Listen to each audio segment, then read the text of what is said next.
Washington Journal continues.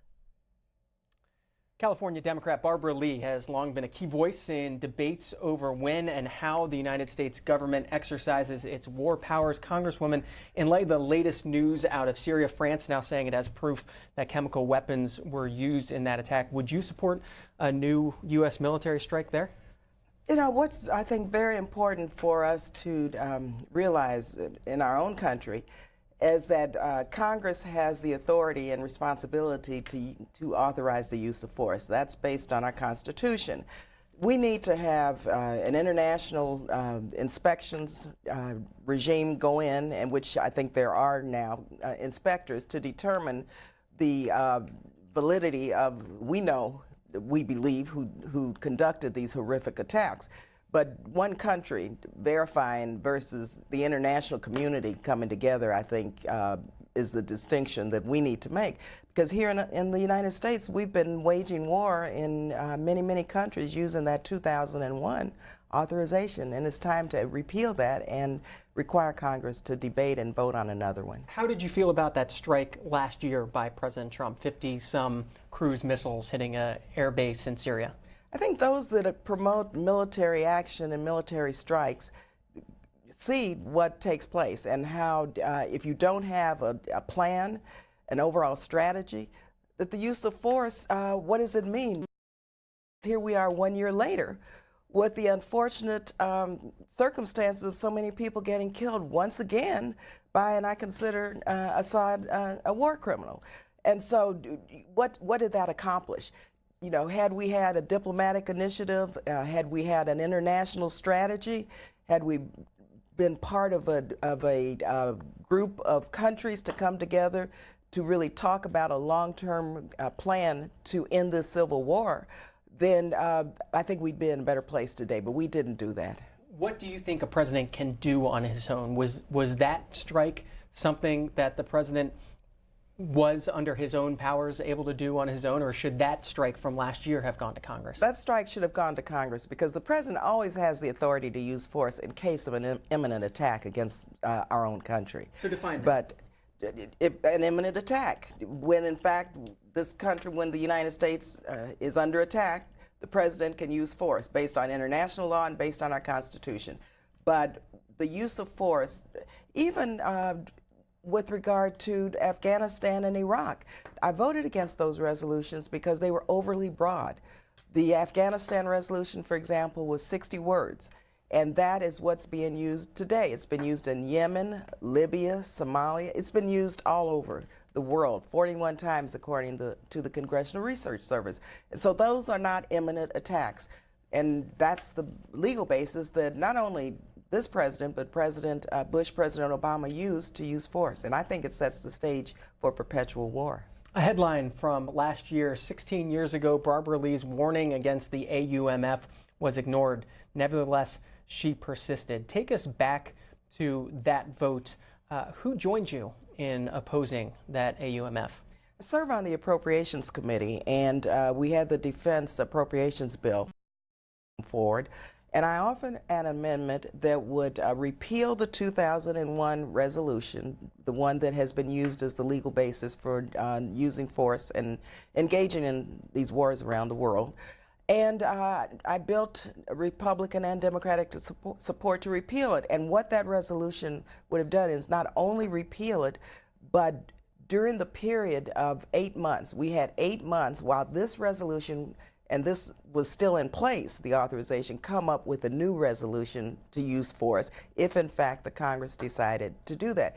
That was passed on a bipartisan vote in the Appropriations Committee. And when was that? That was last year during the appropriate season. But what happened was between the Appropriations Committee and the Rules Committee, somehow, and I think that bill was 326 pages long, somehow in the middle of the night, that section was just disappeared. It was the only section. And it's my belief, and I've talked to Speaker Ryan about this, that it was just arbitrarily, undemocratically taken out, probably at the direction of the White House and Donald Trump. And it never even got to what is considered the Rules Committee that gives us the parameters for the debate on the floor. And so this was a democratically measure, a measure that was put in a democratic process that was just automatically taken out by one person, and that was the speaker, and that's really terrible. We're going to keep at it until we accomplish our goal. Congresswoman Barbara Lee with us until about 8:30 this morning on the Washington Journal. If you want to join in the conversation, Republicans 202-748-8001, Democrats 202-748-8000, Independents 202-748-8002. Congresswoman, as folks are calling in, if there is a new debate over a new AUMF, what would be the limitations that you would want to see AUMF? There are many limitations I would want to see. First of all, and again, going back to the 2001, it just said the president's authorized to use force against associated forces and those connected with 9/11. But I would want to see what the parameters were in terms of the timetable we call the sunset, when it will end, what country it is specifically designated to, what for, what are the national interests in the what are the national strategic interests, what does this mean to our own national security? How would you answer those questions specifically for the Syria situation right now? It would be hard for me, quite frankly, to support a use of force resolution as it relates to Syria, because we need an international diplomatic and political response to Syria. We need to hold Assad accountable, bring him before the International Criminal Court. We need to look at our refugee crisis, because, the continuing rhetoric around banning refugees from Syria, what the humanitarian concerns are horrific. And so what we need is an overall strategy and plan that includes a humanitarian effort, includes a diplomatic effort, includes a political piece to this strategy. And of course, the use of force and military action is always going to be on the table, but I think we need to look at it in a broader sense with our international partners. This is the editorial board of The Economist. This week, yesterday, strikes on Bashar al-Assad's air bases are justified. If Syria's despot is not punished, others will use chemical weapons. I think that when we talk about the use of chemical weapons, we know that that is probably one of the most horrific attacks on civilians that any supposedly leader could engage in. And so Assad needs to be held accountable and brought to justice. The use of force we saw a year ago, that did not work. He is still in power, and he still is doing what he is doing.